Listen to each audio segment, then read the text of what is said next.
കോഴിക്കോട് കല്ലാച്ചി വളയം റോഡിൽ കാർ യാത്രികർക്ക് നേരെ ആക്രമണം. വിഷ്ണുമംഗലം പാലത്തിന് സമീപം 5 മാസം പ്രായമുള്ള കുട്ടിയടക്കം 4 പേരെ ആക്രമിച്ചതായാണ് പരാതി. ചെക്യാട് സ്വദേശികൾക്കാണ് പരിക്കേറ്റത്. കല്ലാച്ചി ഭാഗത്തേക്ക് പോകുന്ന ജീപ്പ് കാറിൽ വന്നിടിച്ചത് ചോദ്യം ചെയ്തതാണ് അക്രമത്തിലേക്ക് നയിച്ചത്. ജീപ്പിലുണ്ടായിരുന്ന 6 അംഗ സംഘമാണ് കുടുംബത്തെ ആക്രമിച്ചത്.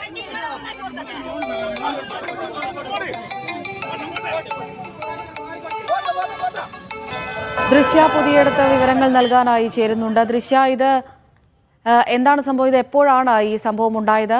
ആര് ആക്രമിച്ചു എന്നുള്ള കാര്യത്തിൽ വ്യക്തതയുണ്ടോ?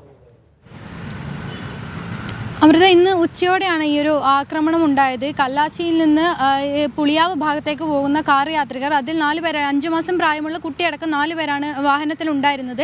അതിലേക്കൊരു വിവാഹ സംഘം സഞ്ചരിച്ച താർ ജീപ്പ് വന്നിടിക്കുകയായിരുന്നു. ഇത് കാറിലുള്ള യാത്രക്കാർ ചോദ്യം ചെയ്തതാണ് ഇത്തരത്തിലൊരു ആക്രമണത്തിലേക്ക് നയിക്കുന്നത്. അതിൽ 5 മാസം പ്രായമുള്ള കുട്ടിക്കടക്കം പരിക്കേറ്റിട്ടുണ്ട് എന്നാണ് ഇപ്പോൾ പരാതി നൽകിയിരിക്കുന്നത്. ഇതുകൂടാതെ തന്നെ കാറിൻ്റെ മുൻപിലത്തെ ചില്ലടക്കം ഈ ഇരുമ്പ് വടി ഉപയോഗിച്ച് കാറിലുള്ള യാത്രക്കാർ 6 അംഗ സംഘം അടിച്ചു തകർത്തു എന്നും വളയം പോലീസിൽ പരാതി നൽകിയിട്ടുണ്ട്. അവിടേക്ക് പോലീസ് എത്തിയിട്ടുണ്ട്.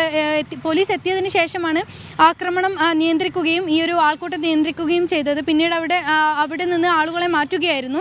എന്തായാലും ഈ താറിൽ സഞ്ചരിച്ചുകൊണ്ടിരുന്ന 6 അംഗ സംഘമാണ് ഇത്തരത്തിൽ ഈ കുടുംബത്തെ ആക്രമിച്ചത് എന്നാണ് പരാതി നൽകിയിട്ടുള്ളത്. ചെക്യാട് സ്വദേശികൾക്കെതിരെയാണ്, ചെക്യാട് സ്വദേശികളാണ്, കാറിൽ സഞ്ചരിച്ച ചെക്യാട് സ്വദേശികളെയാണ് ഈ താറിൽ സഞ്ചരിച്ച സംഘം ആക്രമിച്ചത്. അമൃത, ശരി, ദൃശ്യ പുതിയടത്താണ് വിവരങ്ങൾ നൽകിയത്.